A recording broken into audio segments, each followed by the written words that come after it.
Welcome back, ladies and gentlemen. My name is Connor, here with my father, Kevin. And today we have a unique, special kind of episode going on. I would say it's unique just because this is an interesting band for us to cover for a lot of reasons. But I'll start by saying this is very interesting because you are a fan of this band, and you were introduced to this band when you were a young lad. I was about your age. You're about my age. A little bit younger, actually. And I'm showing you my favorite album from this band that you haven't heard. So it's kind of a unique predicament here. Yes, yeah. Because I got into them with this album. And I went backwards, and I got into them at the beginning, and wrote apples and sort of went forward, and then just stopped listening to music again, right? Yes, yeah, the story of the channel. Yeah. The Tragically Hip. For anyone watching that's not from Canada, or the northern states, Buffalo, no, that's not Detroit, a state, but those cities. Yeah. Yeah. If you're from Canada, you've probably heard of the Tragically Hip. If you're not from Canada, you might have heard of them, but there's a chance you haven't. It is 10 years on the day that they did their final concert in Kingston, Ontario. And I remember where I was. You remember? I think we were actually in the same area. Yeah. We were in our living room. In the living room, yeah. Eating poutine.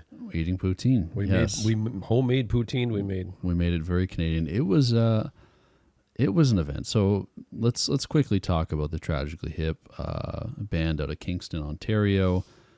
Why don't you tell me a little bit about just what you know about the early days of the band, like, because you kind of lived through that. I wasn't alive yet. Yeah, I was introduced through my bass player Sean, and that was through Road Apples, and he just introduced me to that album. We fell in love with that. We listened to that album so much. We became huge Hip fans. Their playing was just so raw, and there was a as they progressed through their albums, the Gord's lyricism, storytelling evolved. Poetry, yeah. And poetry really involved. Took on its. It was a prominent force in those early. Well, throughout all the albums. All the albums, but I think it got stronger and stronger as the career went on of the band, and a lot of prevalent Canadian isms. Yes, and things that happened in Canada were put into, and I think that was a part of a bit of a disconnect also for a global audience. Yeah, that didn't understand, for sure. Right, it's tough to get into music that you may not know what the artist is talking about when it comes to a story. Yeah, you think of a song like something off of like 50 Mission Cab. 50 Mission Cab, yeah. But he didn't. Or Wheat Kings is another good example. Wheat That's kind of probably the best example. That's a great example. And Bob Cajun, all these songs, very Canadian. And if you don't know the story, if you don't know what he's referencing, it might be hard to connect. But you know what the thing with it is, that like you still, even if you didn't know the lyrics, the musicianship and Gord's singing and his passion and his movements when he sang was enough to bring you in. Yeah, I went to see them at the Coliseum. I had to leave early because my brother Bob was wandering around, and I was following him all night. It was a crazy story, but I didn't get to see much. For another time. Yeah, but got to see them at the Coliseum. Pacific Coliseum is wide open in terms of you can walk the concourse and watch. So I got to watch them perform for about a half an hour, and just the raw power, and it was just amazing, right? But as their career evolved, and then when Dan Aykroyd got them onto SNL. And that was a huge moment for Hip fans, Canadians.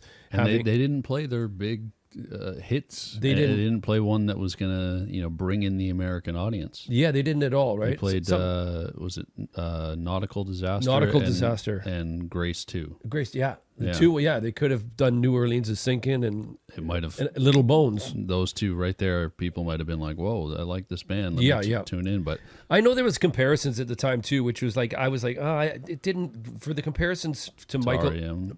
Michael Stipe and REM. They're totally two different bands. I don't, you know what I mean? They're absolutely. I don't know. Maybe the movements of Gord, but in terms of vocals, in terms of delivery, in terms of context, Really everything. yeah. So like I know that, it was like, oh, is this a REM copy band or whatever I heard back in the day? I was like, no, they're not. They're completely different. And you know what I have to say?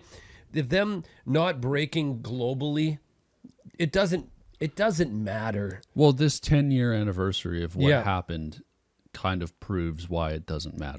There we go. Exactly. Yeah. Every half of, or a third, I think it was a third of Canada was tuned in. Watching. In some sort of way, whether it was at a watch party or at home.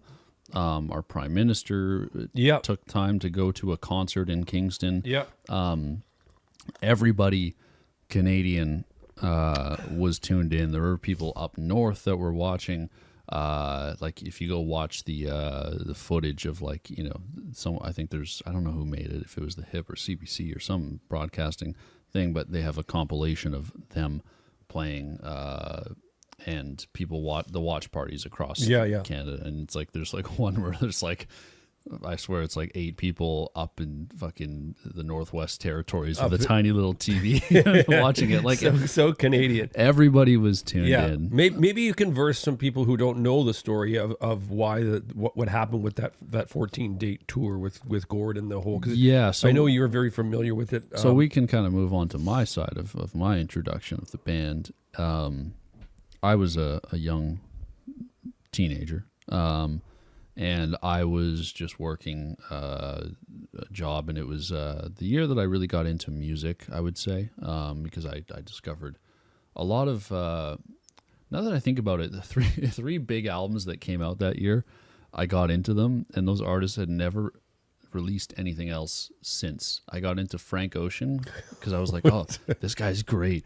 And he dropped Blonde. Like, I think today's Blonde anniversary. It's anniversary today. And Radiohead with A Moon-Shaped Pool. And I was like, this is changing my mind. Is this all 3? And then this Tragically Hip album. Wow. And all 3 of them were, I fucking cursed something. I don't know. Oh, this is crazy because I love Blonde now. Yeah. Moon-Shaped Pool was the first one we ever did on this channel, which I just loved, right? Love that. About probably loss. more than Blonde, honestly. And I think this will go up there with your list if I know your music taste. Yeah. I'm excited to show you this. But yeah, I was getting into music. Obviously I had listened to music all my childhood and my young teen years, but this is when I was like really getting into albums and learning about artists and production and all that kind of stuff. And I discovered this album. It came out in June, and I fell in love with it. I thought it was phenomenal. It's what got me into the hip. And maybe it's because it was the first one I listened to. It's my favorite. But I truly think it is their best piece of work. Gord was diagnosed with cancer. Glioblastoma? Brain cancer? And this album was originally supposed to come out, I think, in March, and it was actually titled something different. It was a David Bowie reference, but they ended up changing it because David Bowie had passed. Oh, okay, yeah. Another album I just realized I got because I was getting into music, and I was like, David Bowie dropped an album. Black Star, you're one of your favorites. One of my favorites. Yeah. I'm fucking 2016 is cursed. But anyway. They ended up delaying it, renaming it, reworking some stuff, and put it out in June. And I was obsessed with the record. The lyrics and Gord's writing on here, I believe a lot of it was written kind of before his diagnosis, if I remember reading correctly. But a lot of the lyrics can really apply to what happened, and well, I mean, they can apply to a lot of stuff. I read into these lyrics like crazy. I know this album front and back, and I think it's some of Gord's best writing. I've listened to every Tragically Hip record and a lot of Gord's solo stuff as well. And I truly think this is their best album. I think they went out with a bang, the same way they did with their live show. That is the 10-year anniversary today, and I can't believe it's 10 years already. Yeah, no, it's crazy. It's insane. But yeah, Man, Machine, Poem. Do you know anything about this record? In terms of like, were you aware of the rollout? Did you? No. Honestly, I just nothing, zero. Like when you talk, I didn't really. Again, this was a time when I wasn't following music so much. So I literally go back to the old hip records, right? Yeah. And listen to that. And for me to find out that you were this encyclopedia of the Tragically Hip, I'm like, holy shit, like you know the ins and outs, the track listings, and who produced what, and when this went there, and all that kind of stuff. I was actually quite blown away, to be honest. I didn't know you were that versed in I fell in love with their music, hip history in 2016, and then onward. They've always been a part of my life, and I think as a Canadian, I feel like that doesn't change. It's like you hear them all the time. Anytime I watch Hockey Night in Canada, which is gone now. Yes. But, when I would watch Hockey Night in Canada, they would use a hip song, I swear, at least a couple times a year. I don't know if the hip signed a contract or something with Hockey Night in Canada. No, I think it just fit. You know it what I mean? does, yeah. It just fits. It fits Ontario. Yeah. Hockey, Ontario, and... They've got some of my favorite...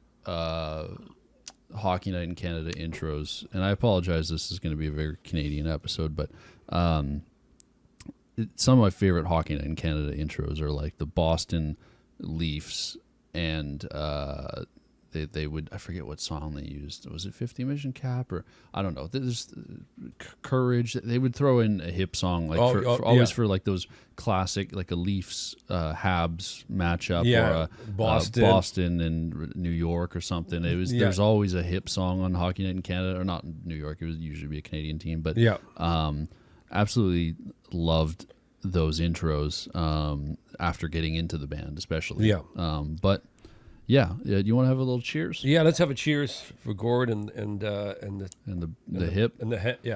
Yeah, and they're cheers. Sorry, we do this on Patreon usually, but this isn't the Patreon section. I just blew your two kisses. I don't know. That's weird. But do you want to tell a little bit of the story about what happened, like with Gord? Going through his surgery. Yes, I mean that was relearning how to play and how to sing and everything. When you showed me that was we watched that I watched that documentary twice in one day. Yeah, you sat down with me and I watched where he was having to the raw footage was quite hard to watch because he was having to relearn trying to lyrics. Relearn Escape is the Escape at the Hand of the Traveling Man, I think that's what it's called. And they were sitting there and he was trying to remember it. But he did. He got it together, and we watched the behind the scenes of how they did that Canada tour. They always had a medical on standby in case something happened. And you told me that he had a choice of two different surgeries, right? Yes, he could have had a surgery that made him he prolong his life. Prolonged his life, but he wouldn't have been able to play music or do anything like that. I think he probably would have just spent time, I don't know, lounging just in the house, around the house. The other option, and I remember reading this from CBC or something, but was a more intense surgery where he would have a quicker recovery and he'd be able to function a little more normally, but he wouldn't last as long. It would shorten his life. But he did go with that one. And what does he decide to do? Decides a tour. Tour Canada. I know. Unbelievable. And I think that if I was put in a position like that, I think I would do the same thing, because when you love something that much, like music and your band, and it's like, how could you,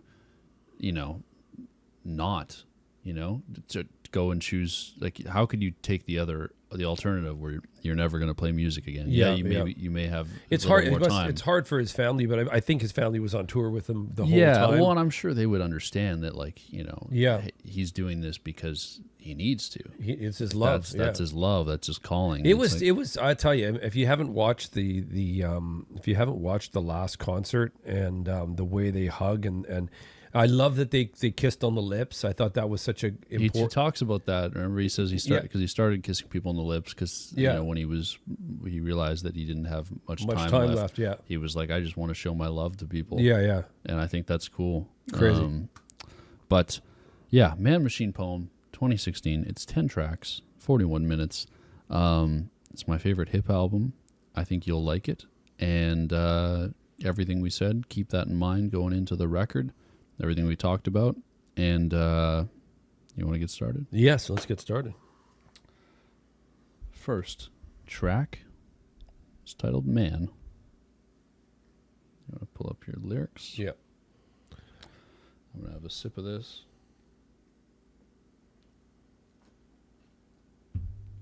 This episode is going to be very raw and unedited, so feel free to skip around if you would like. But this is kind of the pacing of the Patreon episode. So if you are curious what our Patreon is like, we take time to chat longer. There's no cuts like you'll It's usually just see. raw. It's raw. It's uncut. It's raw. Feel free to check out our Patreon if you would like. But today's episode is going to be for the subject matter and for the importance of this album. It's going to be completely unedited. Track number 1. You got the lyrics? Man. Yes. Track number 1. Man. Whoops. There we go. See? Unedited. Yes. Yes. Jack would cut that usually. I'm a man, I'm a man. I do what I hate and don't understand. That was something I could say I'd never heard from him. Yes. Ever. Yeah. That voice manipulation. It was more like Frank Ocean Blonde. Yeah. What a snare.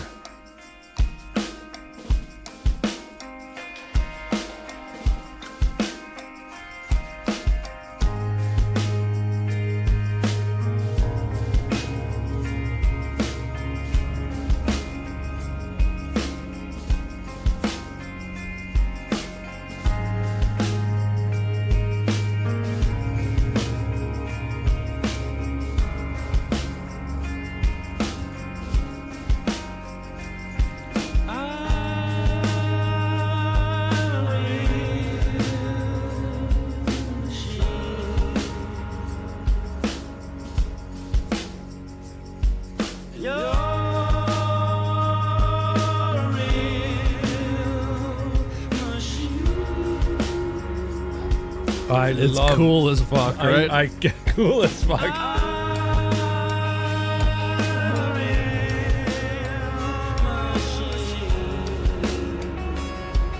Look at that.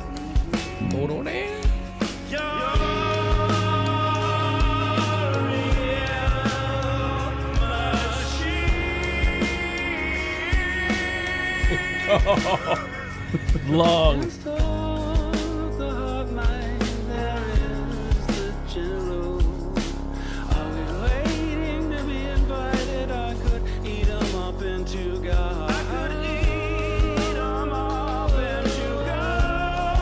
Love how he did the doubling there.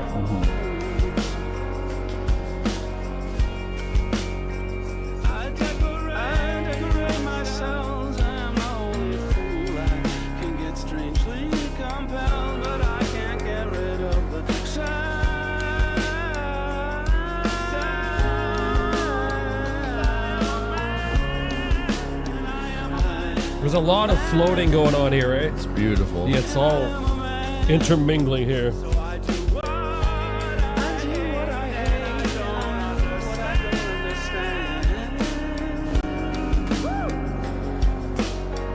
You hear that great woo? Yeah.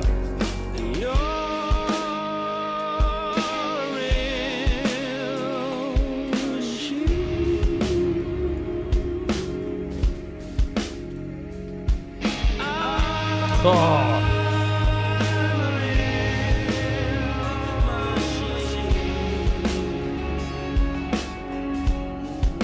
I have to say, this is the freshest thing I've heard. Like, From the hip. from you've the never- yes, Yeah. from their catalog. Yeah.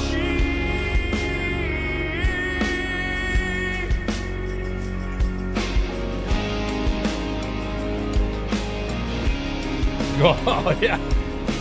Well, it still sounds fresh in 2026. You could, if Release this it was right dropped now. today, yeah. Easily.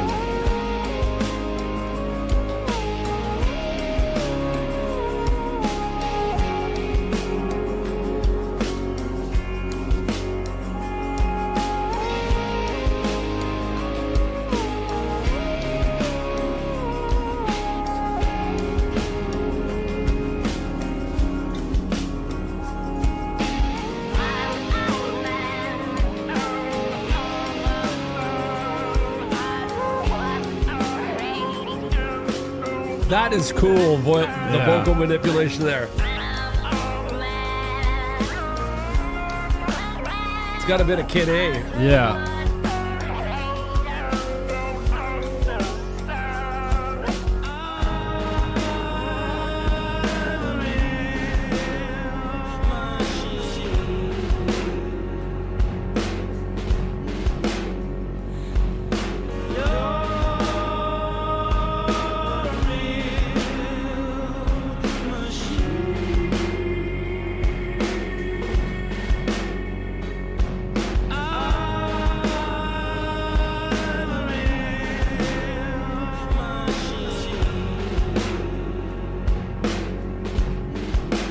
Great rolls. Johnny's killing on that.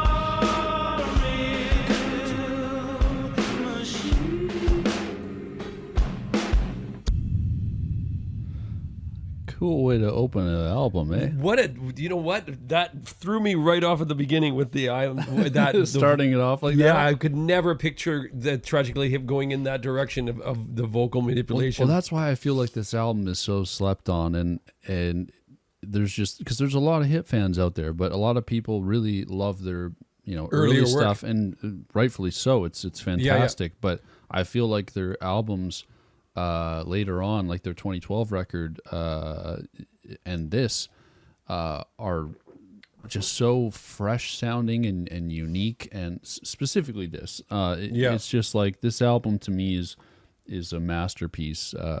10 tracks that are just all phenomenal, and they sound like they could be released today. Yeah. If you released Road Apples today, I think people would be like, "Oh, it sounds like you're trying to make music from the 90s." From the 90s, They'd be like, "It's good, but it does sound like you're trying to Make role 90s. play as the Yeah, 90s." exactly, Whereas you yeah. drop this, and people would be like, "Yeah, this is like something new." It's totally fresh. Even with when just the way it was, I can't explain it, man. It was like it was underwater, but it wasn't underwater. It was above the sky and it was underwater. You had floating the man machine. Well, just and then, the vocal layering Yeah, and yeah. different vocals floating around in Yeah. your ears, and then the riff, which remember that riff for later in the album. Yeah.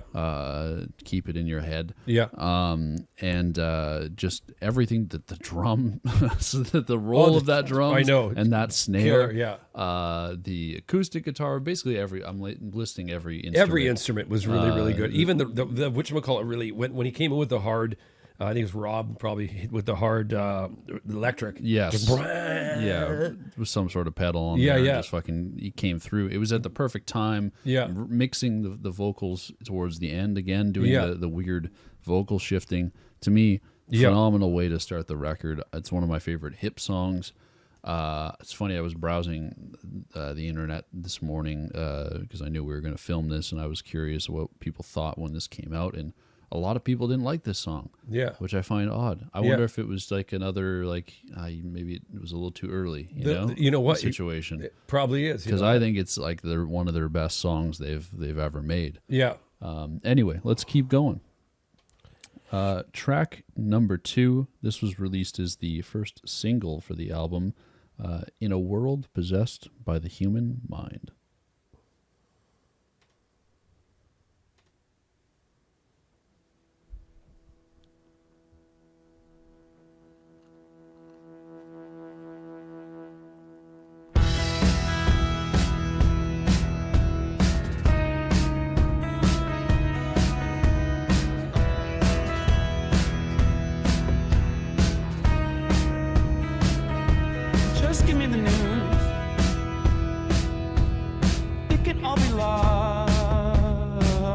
Fuck, I love it. His voice gives me just such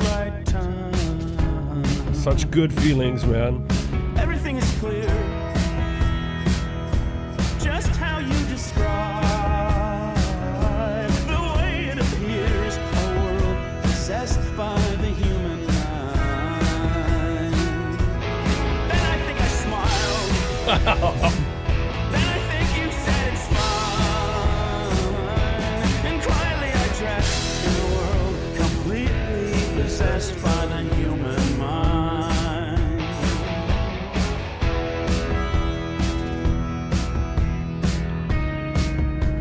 Two songs where Johnny's not really blatant on the hi-hat. Yeah, I love yeah. it. Yeah. He's like, None of their fear. Fighting's going nowhere, and we stay right here. But everything is quiet, little super dangerous.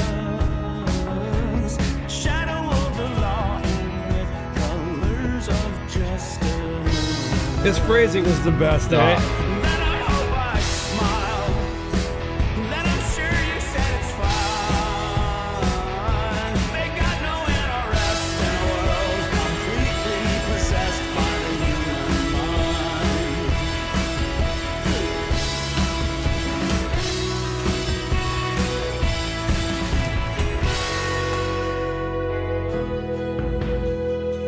You know, there's something to be said about not diving into an album Everything is quiet. because it's fucking fresh for me in 2020. I got a brand new album. I'm like, it's amazing. Quiet enough to hear God rustle around. I love that. I love his phrasing on that. I love everything about this song. Oh, but it was you. Girl, I was so afraid. You said you should have seen the look on your face. Like that wording there. It's just Yeah, so yeah, unique. yeah. It's so gourd. I hope I laughed. And I hope I said it's fine. And quietly undressed in a world completely possessed by the human mind.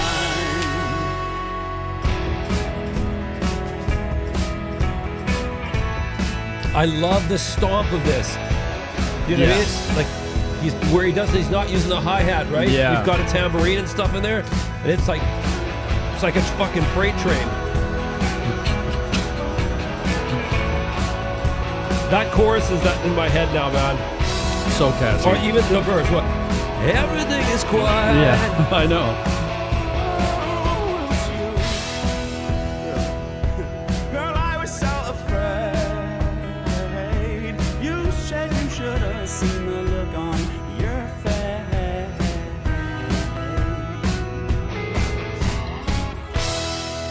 Oh, that was a fucking great track. Great lead single. Great.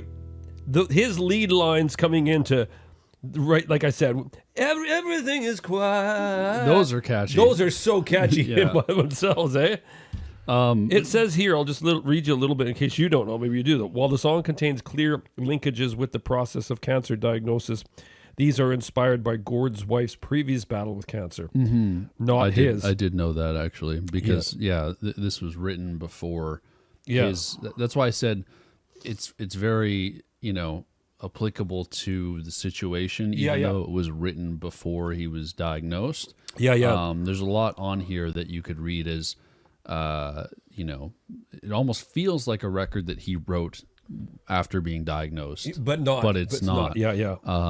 Because it so- says here it was inspired by not his Man Machine poem was written and released prior to Gord's diagnosis. The name of the album may refer to the division of how he feels about himself, his wife, and the disease as they go through the cancer journey together. Track number 3, What Blue? I have to say before you start, I said I can hear, which is very cool. I can hear in your voice the excitement as you're going into these tracks. I just love this album. I know. I can just tell that. I can feel it. That you're like I can feel the energy coming. Yeah, right? well, one of this song I think has one of my favorite lyrics that Yeah. Gord's written, and I'll point it out to you. Maybe it'll be the same as you. Okay. Actually, so you tell me. Yeah. Here we go. Track number 3.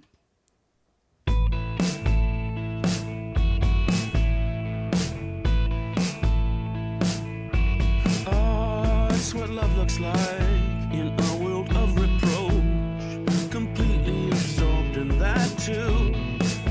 Exciting overfare, always daily forward, always the power to choose. In your eyes, what love looks like, still the longest thing that I do. In your eyes, the useless nights and all the dreary places, but what blue?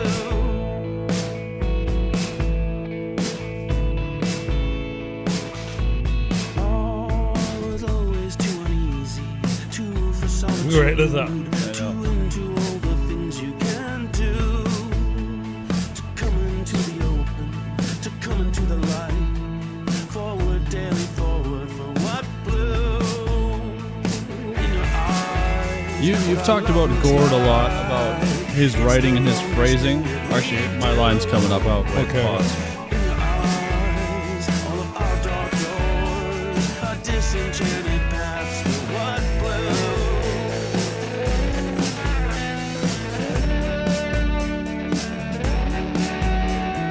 This next line, I love it so much. 'Cause it's so simple. You know, I talk about simple lyrics that Yeah, just yeah. hit hard. Yeah.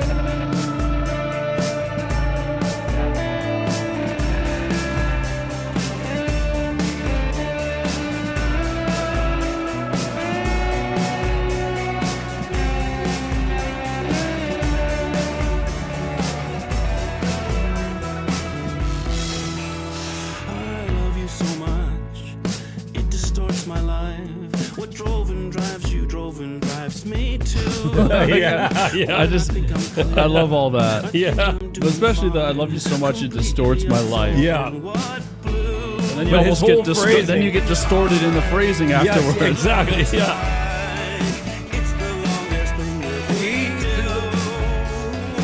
In your eyes, all the useless nights and all the dreary places. And what blue? I have to say, this is some of the coolest writing. It is some of the coolest writing that I've heard. From Gord. Yeah. Yeah, I think it's some of his best writing, and I can say that as someone who's listened to every album. Yeah. I know my opinion doesn't really mean much. Well, it means it to because you. it's just my opinion, but Yeah, yeah. I am saying this from a point of I've listened to everything. It would be Yeah. like, me if I only listen to this and I said it's the best hip album, well, that wouldn't really mean much. But Yeah. I think you've talked about this a lot with Gord and his writing or his delivery. You've been inspired by it a lot because you love how what would you say, out of pocket he is? Yes. in Oh, terms yes. of his writing, or his lyrics. Yeah, yeah. and delivery. And yes, you never know. I was just going to try to go there at the end, Mm-hmm. just listen on my first listen and try to go there and go where he was going vocally. It's But not easy to write like that. no, it's not. No, it's not. It's not. It's not at all. And you know what? I think there's that thing I've talked about before is vocal freedom. When you're when you're not tied to an instrument. Yes. And if somebody's playing the guitar and Gord can go, I was arrested, I was arrested. You could just, you know how he moves his hands? Yeah, That- you can just be free. You could Joe Cocker it, and you let that come out, and it's just when it comes out like that, that's the natural way it comes out. I think it's a lot different when you're tied to an instrument, yeah. right? According to the handwritten lyrics in the album notes, I have those. you know what? This song was originally titled "Insomnia," but it was crossed out and changed to "Insarnia." For the next one, yes. Yes. Yeah, I do. I didn't know that, but I do have the handwritten lyrics because it comes with the booklet. the record, Yeah, the yeah. booklet. Track number 4, In Sarnia.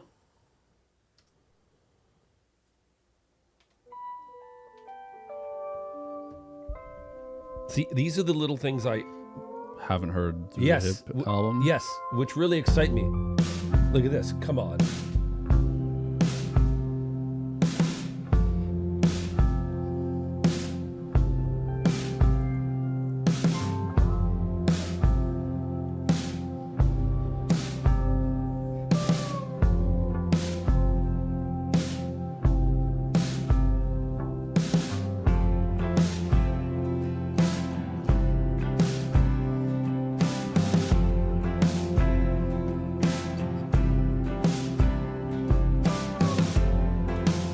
See, I can't wait to hear where he comes in. Does he come in with the middle part of his throat?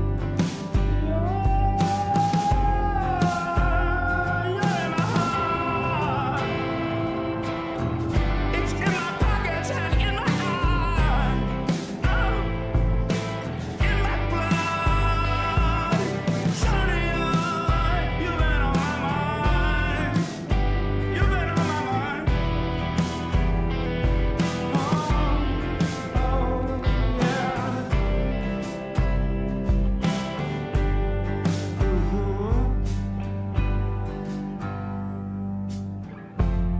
See you staring at your phone like a poker hand. Hey, what you reading? You said the love you're giving will pour right through your hand. If you That don't one. know who you Yeah. are, That there. if you don't know who you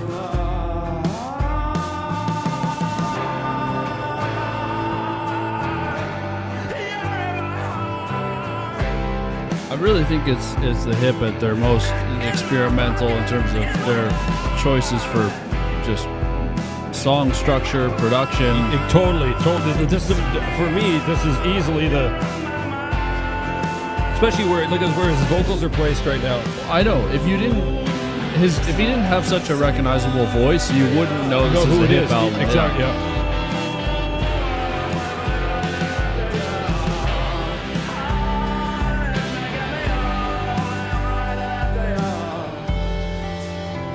There's just something about her, and that's about it. Maybe she don't love you. Okay, go introduce yourself and be ready to leave it alone. His voice.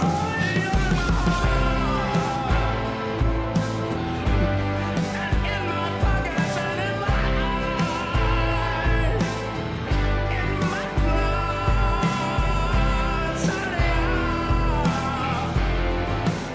you're on my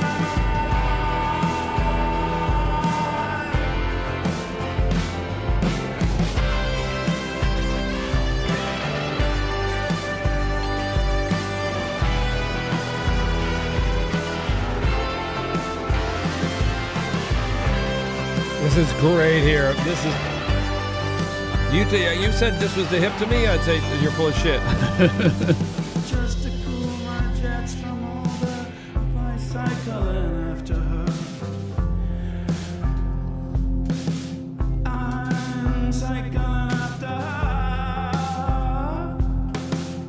Oh, The drumming on this album is so Yeah. good. I'm cycling after her.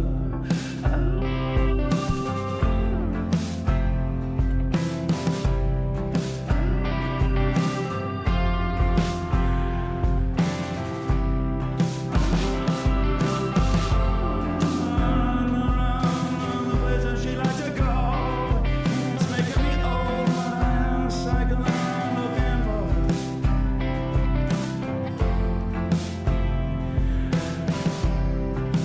Maybe she doesn't love you. Okay, go.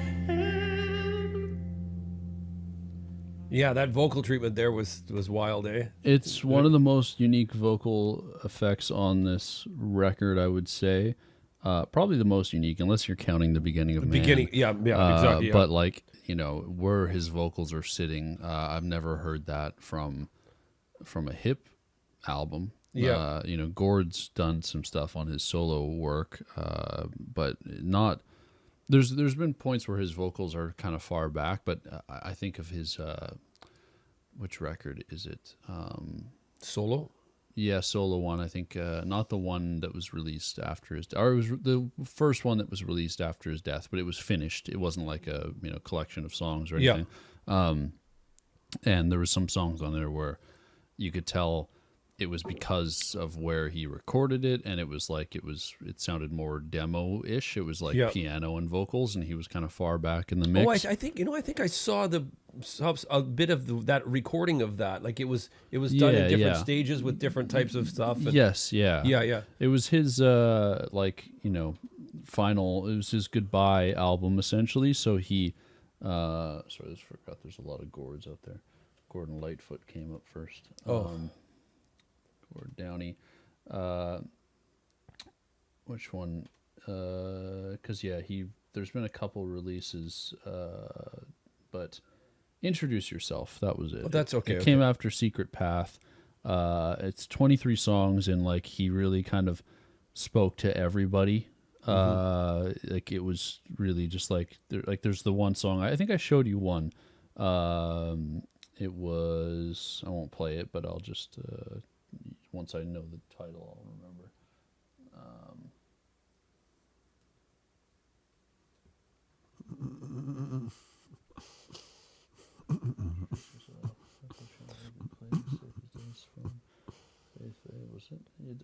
Oh yeah, You, Me, and the Bees. Oh yes, it's about his father, I and believe, the Boston Bruins, and how they didn't really speak much, but it was always the Bruins always started the. He didn't know, or no, they did speak, but they didn't know how to start the conversation. How to start conversations, and it always would lead somewhere, but it started with talking about the Boston Bruins. Yeah. 'Cause, he was a Bruins guy. And he would talk to his dad about the Bruins, and then it would lead to talking about other stuff. But it always had to start with the Bruins. That's it. We talked about that song. Yeah, because we always go on our walks, and I feel like we're past that now. You and I can just talk normally, but it does usually. Some of our deepest conversations usually start with us complaining about the Canucks. Yes, and then we morph into something else. But an hour and a half later, we're talking about something completely different. But I got to say, I love the chorus in this where he says, "Okay, you're in my heart and my pockets and my eyes and my blood," right? Mm-hmm. And then I think about Insomnia. You're on my mind. Like he changed it to Sarnia, and I think about that lyric cut out there, like and what the choice was to cut out that lyric and change it to Sarnia, right? Let's keep going. Track number 5, Here in the Dark.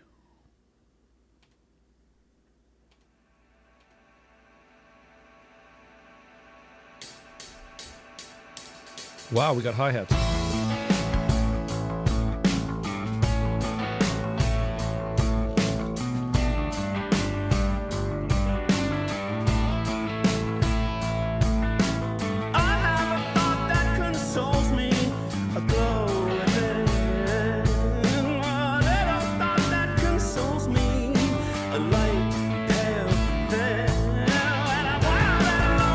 I love the pickup.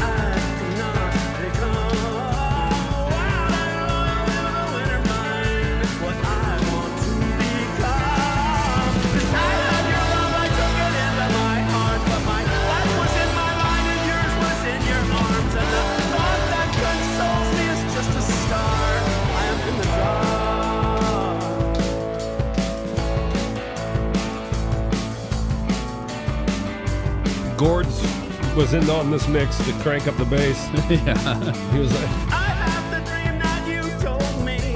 There? Yeah, no, it's great bass.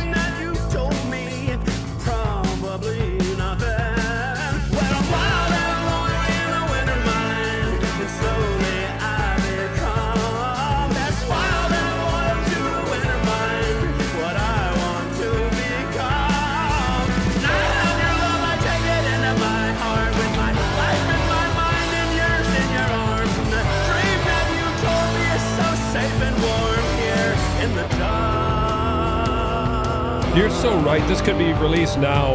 Yeah, and Yeah. it's timeless at the moment.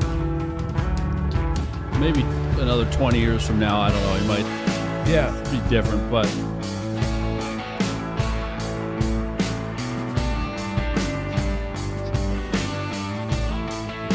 I think they just did such a great job mixing too. Sorry, Gord just told me to shut up.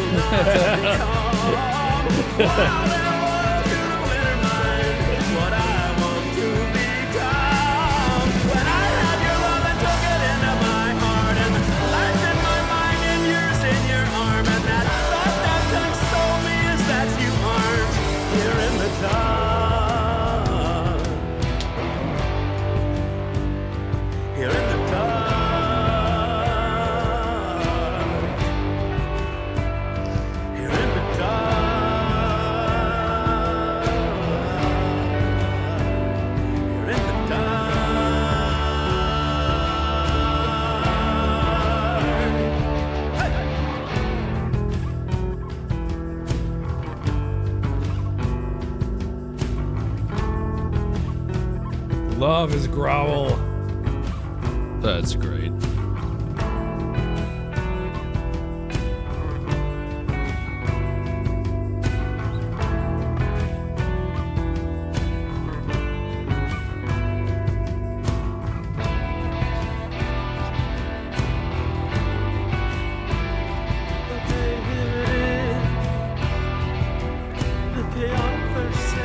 This is one of these Strokes moments right now where you have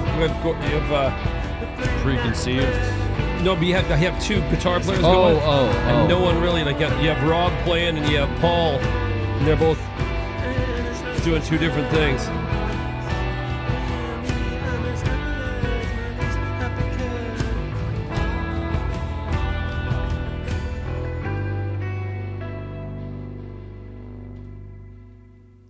Well, that was a rocker and a roller.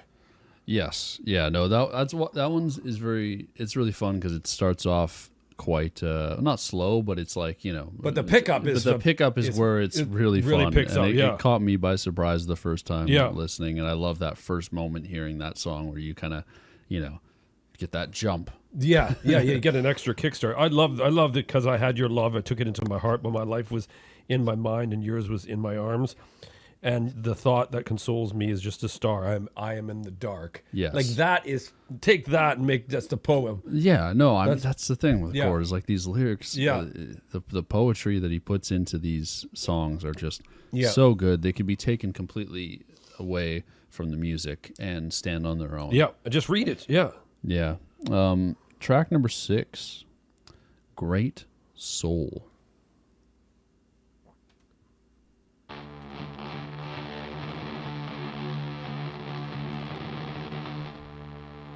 See, there's just one instance of something like that guitar sound I would have never heard. This is Yeah. fucking grinding heat, man. This is hot. This is a hot summer Kingston evening here. Nothing works. Oh, and nothing works. I've tried nothing, and I'm out of ideas. I tried nothing and I'm out of ideas. I love I it. know.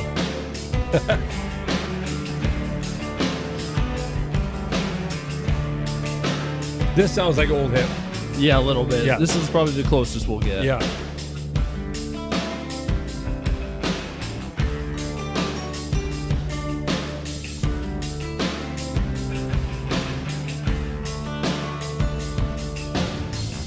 Nothing works. Oh, and nothing works. I've tried nothing, and I'm out of ideas.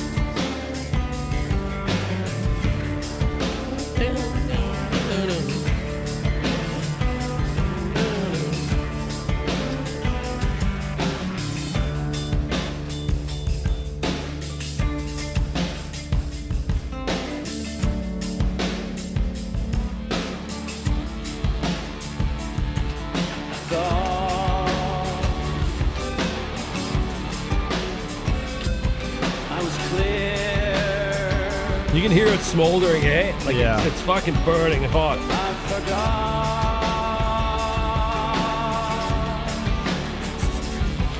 to hear.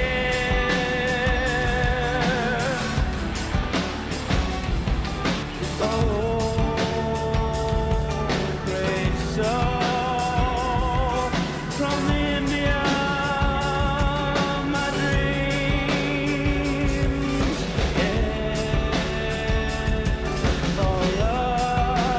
I'm disappointing no one. I'm disappointing everyone. I know life depends on scenes like this that drove and drive us on. But if God walks with persons, does he run, run, run, run, run? Nice. Count my days, onward daily, forward away. So what's Is that hot? today's answer then? Nothing, eternity, nothing. And then,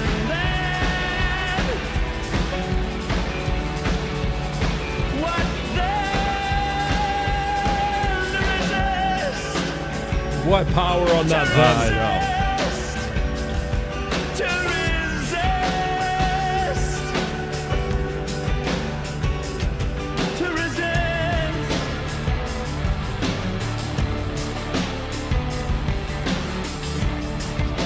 hear the little riff there? Yeah, that sounds like an older hit. It is. Yeah. riff. I'm tragically hip.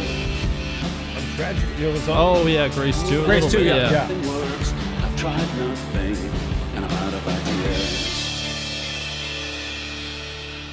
I'll tell you, man. Great Soul had I think one of his greatest Vocal performances. Yeah. I think on this album, it's that is my second favorite vocal performance next to the opening track with Man. When he says and then he hits the what then? Yes. And then like it's like. Well, I love that the song starts off as like a very traditional sounding hip song. It sounds like it could be off an earlier album. Yeah. It has that sound. But then when his vocals start floating and he's just kind of going, he kind of loses the instrumental and just goes out on his own. That's a great way to put it. That's when it feels like, oh, this is Man Machine Poem. This isn't like a rehashed hip idea. Yeah, you know what? You banged the nail on the head right there, because that's exactly how I felt, because verse 2 bled into verse 3, and it was like that's the freedom that I was talking about. Floating, and is that a word? I don't know. The floatiness of Man, that first track and the whole record, really. Yeah. But when he just went on, a great soul from the Indian in my dreams, it follows, and then he just went. He literally sort of. The band was there, but they were all here, and then he just he just went above. It's like when you're going over in the clouds out of it. Yeah. You know, the band is the clouds, and he was an airplane that was in the clouds for a bit, and then just going and going. And I love that he just kept going with the passion of the lyrics. He just kept going and going. There was no pausing in it. Yes, I'm going to say this. It's going to come out of me, and it's going to fucking come out with like a lot of heat. Right? That was a hot track. I mean, like hot. Yes, it's like boiling in here. Track 7. If you look up there, I actually have it behind that boombox. Oh yes, you see it? Yes. You can bring it down. I can bring it down. I can bring it down. Just be careful with the shaker. Don't look at my legs, anybody. Tragically Hip. There it is. Tired as fuck. Look at that. Oh, that's cool. It's a single? It's a single. What's the at the 100th Meridian. Yes. Wow, previously unavailable as the U.S. radio version. Yeah. I haven't heard that. I haven't played this. I haven't done anything with it because I don't want to. Yeah. It's more of a collector type item for me. It's a white vinyl. Oh wow. Beautiful. It's got Gord's hat on the back. Yes. And show the hat if you can see that. He wore that the whole tour and the whore. The whole tour. The whore tour. They went on a whore tour. Love this single that I have here, and it's been on our set. One day we'll do a little set tour. Harlow's up there now. She's forever right there. I think we need a better thing, though. I don't like that one. No, she doesn't look very happy. No, she does not. We could definitely get a better one. Yeah, she's looking down like I'm dead, and you guys have this picture of me. Yeah, I know. We've got Sam Fender with the signature, which I just saw he was signing more today. Did you see that? Yeah, signing more of those, yeah. And then dropping them off at local record stores. That's cool. Yeah. Anyway, I love this song. I'm excited for you to hear it. The title's great. Oh, yeah. I can relate. You can relate. I think everyone can relate at some time. Point in their life, yeah. Yeah. Track number 7, Tired as Fuck.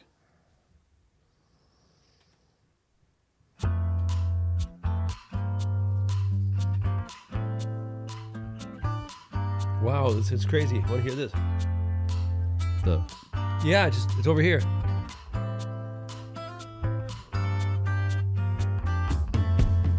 Tired as fuck. The greedy palace I has like been how keeping the drums panning. Yeah, great. Can and won't, you will and can.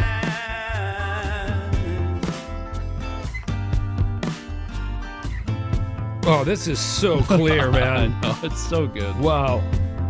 Tired as fuck.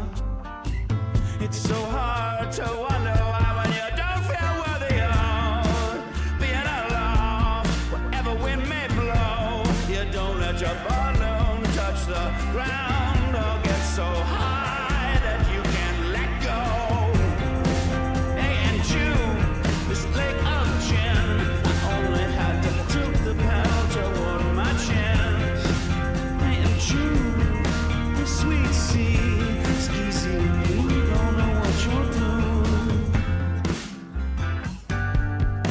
so great. This is I love this line. I wanna stop so much, I almost don't wanna stop. yeah, no, he sings it that great, eh? Can and won't, will and can. Tired as fuck. The greedy palace has been keeping me up high and aloft. Whatever winds may blow, don't let your balloon touch the ground. Don't get so high that you can't let go. May and June, gotta lick our chin. I only have to tilt up and out I want my chin. I'm not even gonna try to Sing along. sing along with him now. It's so easy when you don't know how easy.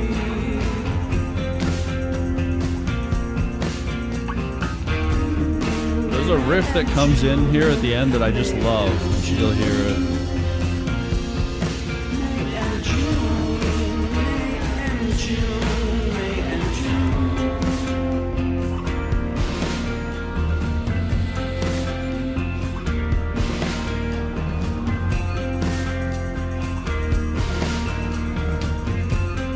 Tired as fuck.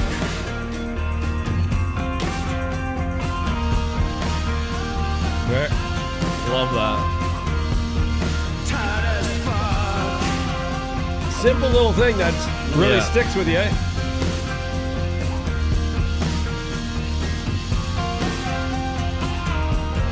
Tired as fuck.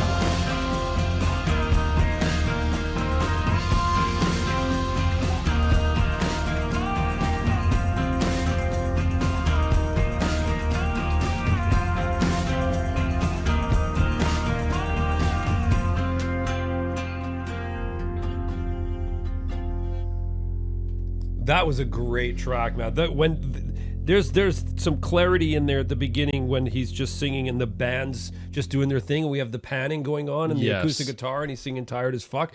It's just I was just gonna think, and I don't know, and I'm speaking for the boys in the band and that, but I think there must have been like some absolute after the finish of this album, the mixings was happening, some kind of real fucking feeling of pride. Like Oh yeah, because like- it's so like the production. I don't know who did the production on this record. Yeah. You could probably put Yeah. it says there, but I know there's lots of people involved in production. Yeah. It's not one person usually Yeah. that does everything, but just the vocal placements, the mic place, or the drum placement, the guitar panning, everything. Yeah. There was a certain part there where some vocal layering. I don't know if you caught that. caught- yeah. Comes in. That's thrown in on the record a few times. Like they mess around with Gord's vocals, on every track. It's kind of a little bit unique, which I find cool because every track is different. Yeah. His voice was, this was like absolute, like Gord's voice. Yes. And it's like his, if they could give like a national thing to some, like how they give you get a pin for like the Order of Canada or whatever, right? yeah. Like if they could, they could Best voice of Canada. Oh yeah, so the voice of Canada. Yeah, Do you know what I yeah. mean? I know we'd have Gord for me would be definitely the voice. I know Gordon Lightfoot and there's Anne Murray and all that kind of stuff. But Neil and Neil and and Joni and all that kind of stuff. But for me growing up, like when I first when I've heard Boots or Hearts and Little Bones and Yeah. all that, and we listened to that. We were trying to learn those songs and in the jam space and hearing his voice and just the energy, and then watching his performance. If you haven't seen him, you can check it out. Is at I absolutely loved his performance when they played Woodstock. Yes. The new Woodstock or whatever they called it, the Woodstock 2 or 2.0 or whatever. I just loved him on stage up there and the energy and his seeing presence there. The presence there was really, really cool. He had the small little tie on. the Yes, short, I remember. Yeah. I wasn't there, obviously. Oh, But, I remember watching Were that. you there? Track number 8, Hot Mike. That's my brother. This goes out. His name is Mike. His name is Mike. He wears leather.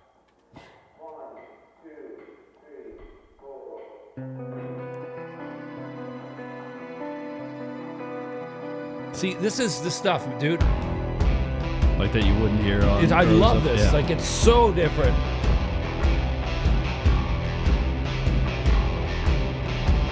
I wonder what they felt when they were doing this. Like, was it cool, or was it like, oh, this is a little bit too different?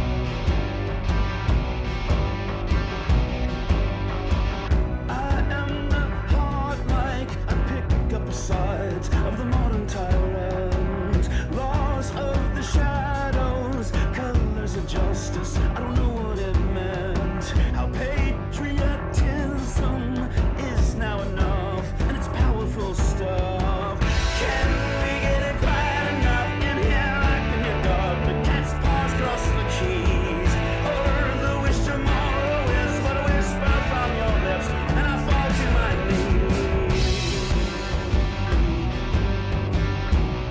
Yeah, it's like the darkest they've sound. in This terms is of- very dark. Yeah, in terms of tone. Like the war room is dead, janitors moving, talking of their dark doors, their enchanted past. I don't know what they meant.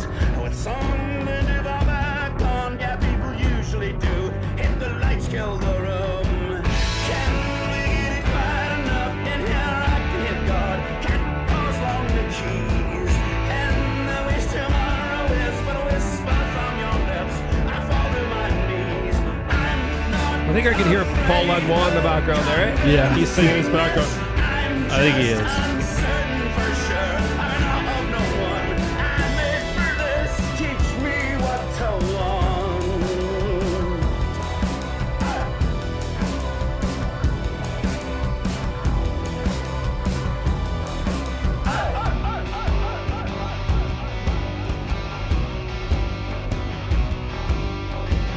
I am the hard mic. I pick up the sides of Donna Tyrant. He's coming from the shadows, feeling being seen.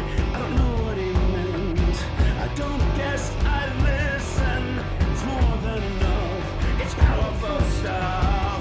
Can we get it quiet enough in here so I can hit God? Tap across the keys. Hit notes so lonely. It's one whisper from your lips, and I fall to my knees.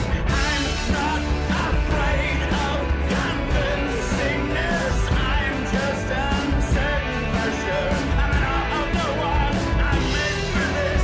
Teach me what to want. And no, I'm not yet earnest enough. Not unblinkingly I love his staccato through that phrasing. Yeah.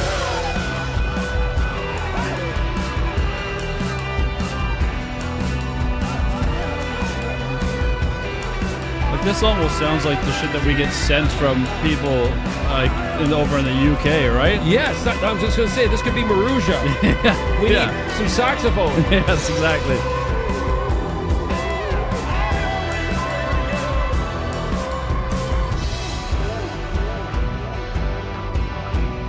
This is definitely the darkest of all the tracks I've heard. That you've heard, yeah. Ever. Like, this is like, it's really got dark undertones.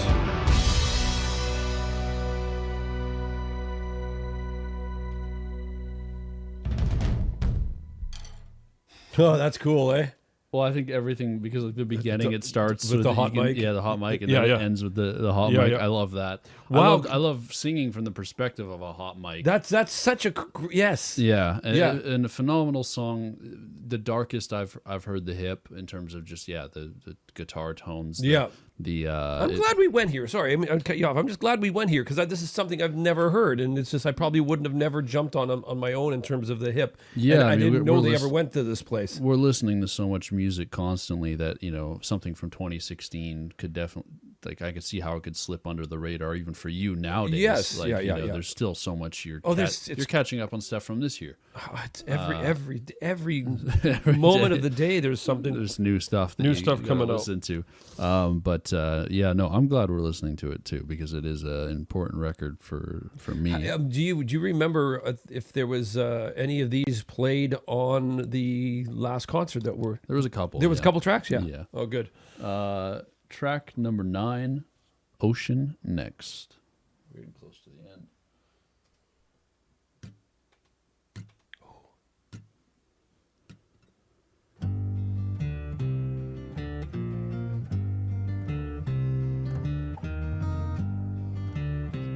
love the vocal treatment on this one. I don't understand. Just live and do. Congratulations. You said you're loud. I think I'm all feel today. this is fucking so cool to hear this. Yeah. 10 exits away. She said, oh wow. I'm so relaxed. Little West for perhaps. Ocean next.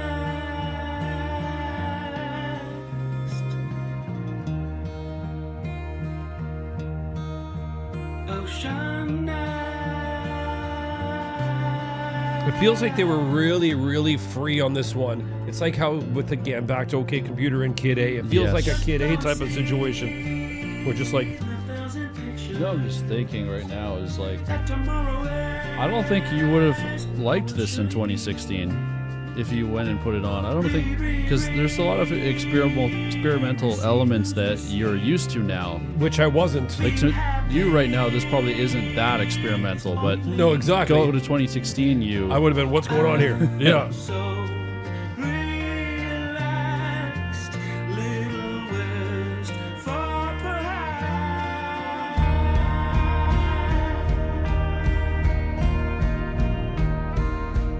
Ocean next.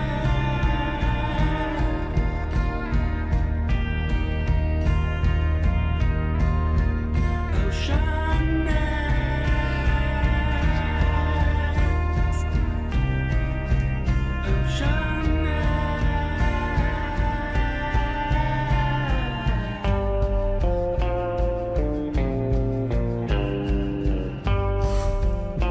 It's like, it's just cool, dude. Turn my music up and listen, don't guess. At the center of Hey, actually, sorry, my favorite line is on this song, actually. I changed. ocean next. Is it the next one? 1,000 pictures better than sex. Salt and vinegar chips.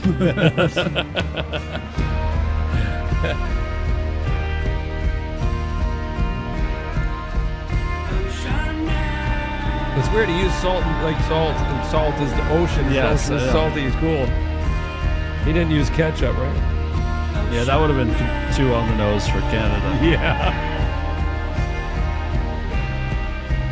Ocean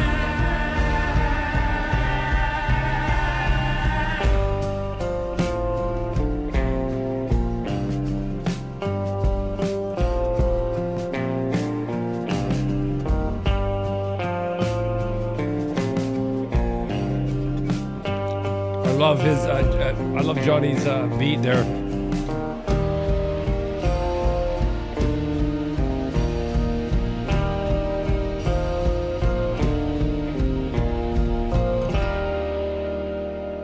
That was one of the coolest tracks on this for me. That was something else. That was experimental, and like you said, maybe at 2016, if I listened to this and I didn't go through the Kid A era and all that all the stuff that we've Done on the channel, done yeah. on the You channel. might not have appreciated that song. You Yeah, might have but been I- like, this is too I- out there for me. No, I now listening to it now and realizing what was happening in 2016, and then they must have been, I don't know, if I was in there and I was creating these sounds that they've created here, which is just a step away from what they usually It's not so off where it's like, what is this? It's not like Kid A is a good example. If you had listened to the Radiohead records and then you listened to Kid A and that first song came on, you'd say, this isn't the same band. Yeah, exactly. Like, what the hell is this? Exactly. Like, you can still tell it's the hip.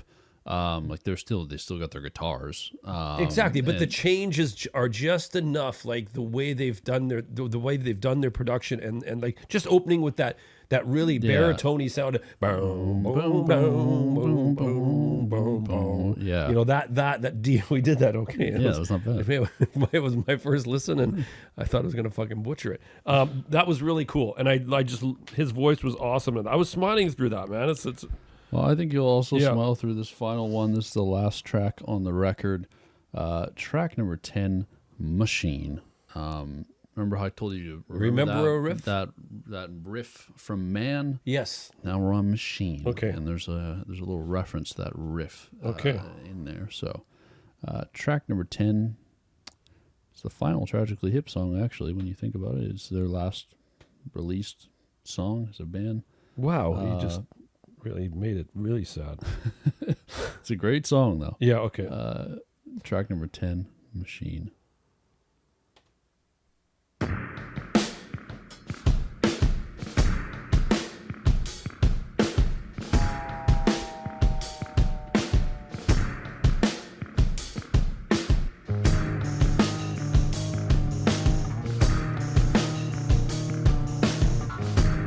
I love the verb. You can hear that the spring of the reverb. Yeah, it's the same as Man. Yeah.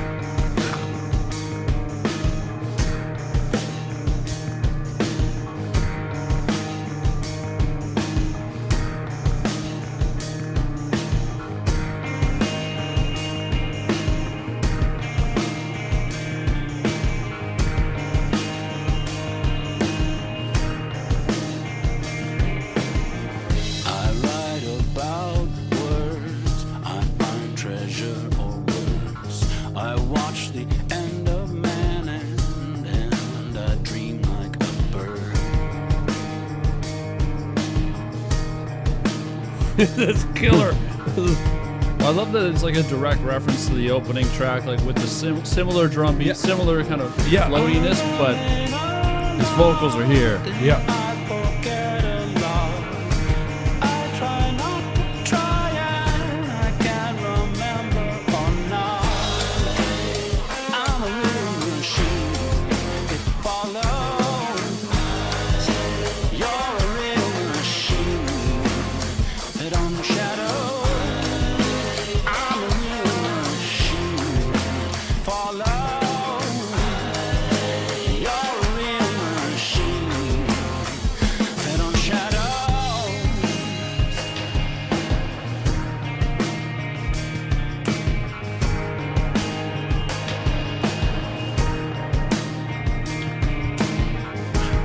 Return your gaze. I will wait in the rain. You get that great part in this throat, eh? Is Desires, I do what I hate.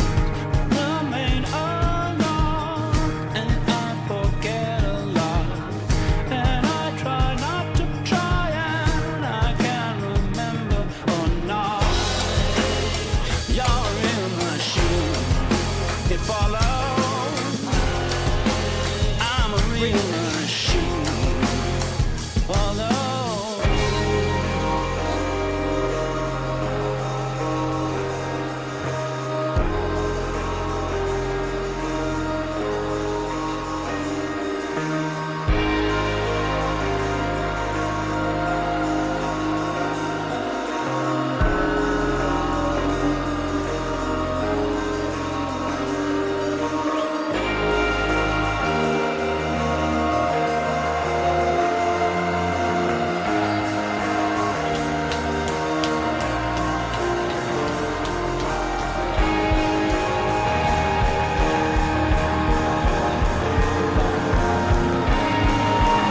holy shit.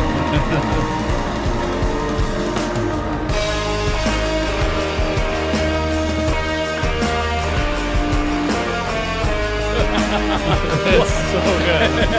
What a way. Wow.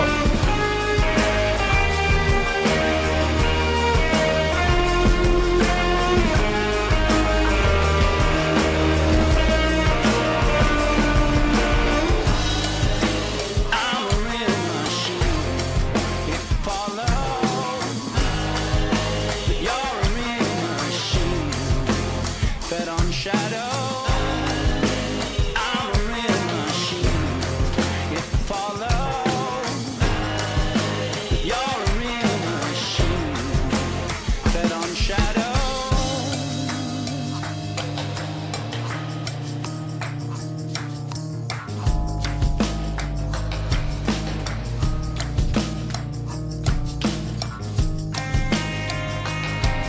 You love how it enters there.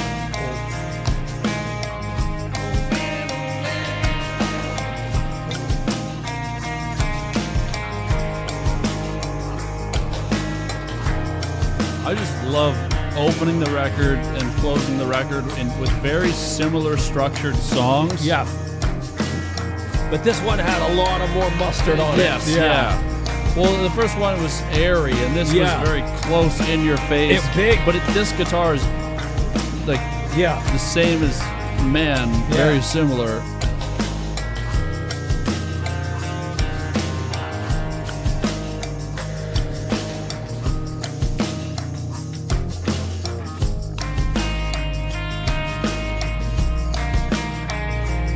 It's like they didn't want to leave here, eh? I know. It's like, you know, they didn't know, right? Like those little things. Those little those little tail offs, right? To close the record. Yeah, that was an absolutely fucking brilliant listen, man. I'm so glad you got me to sit down with this one, because I would have never sat down with it. It's just one of those, you know what I mean? It's yeah, I couldn't imagine, like, you know, just grabbing it out of the, you know what I mean? Yeah, because like you're busy and whatnot. But sitting doing this and having it in the headphones and listening to it is an experience in itself. It's like, but I can't.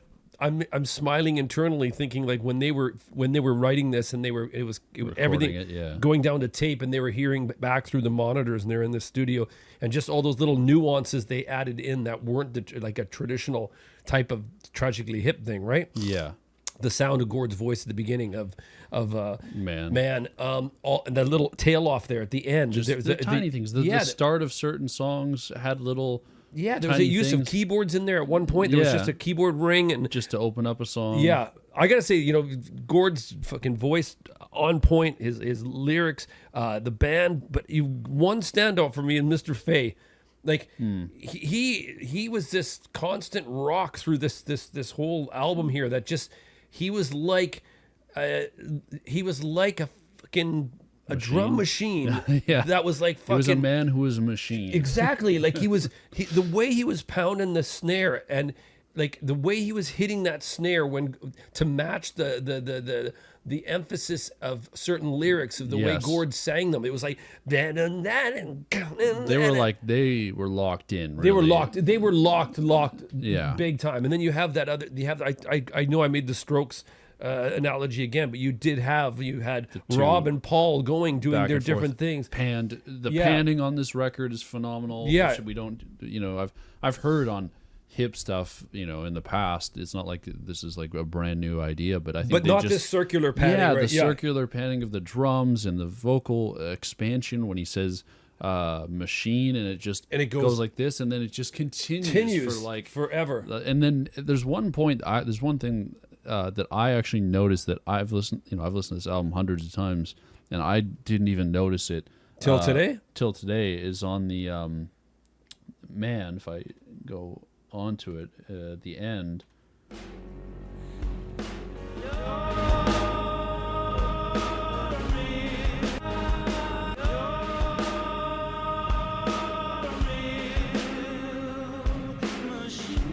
Not this one. I think it's this one. There's one machine here. It's one of these three.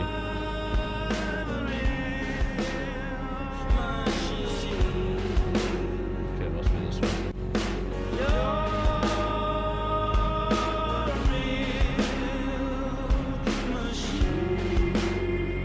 There, at the very back, you can hear another take from his earlier machine. Oh, but they padded it? Well, you can hear it up high. If you listen closely, listen up high. He says, "You're a real machine," but then listen up high. They took his take from earlier in the song. And stuck it in there. And stuck it up there. Oh, true.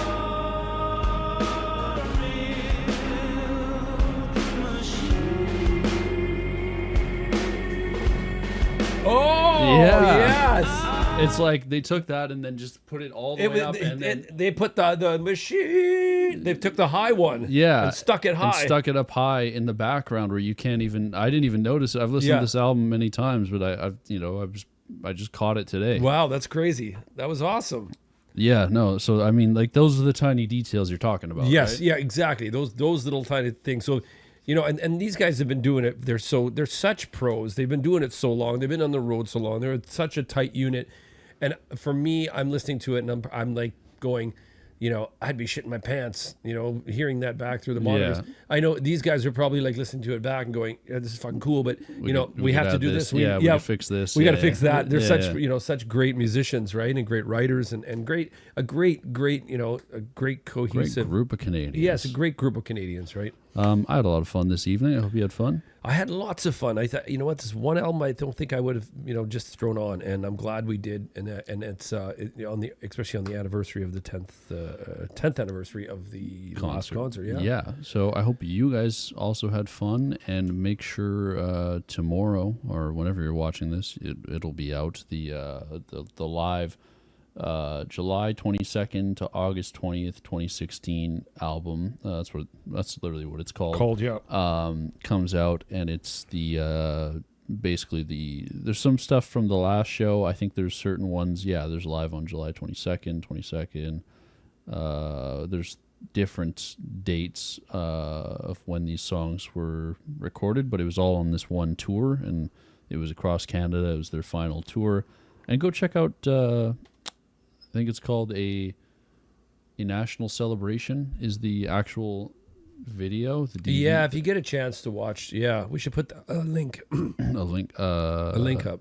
A national, it's called the National Celebration, and it's I own it on Apple. I bought it years ago, but I would like to get it on DVD at some point.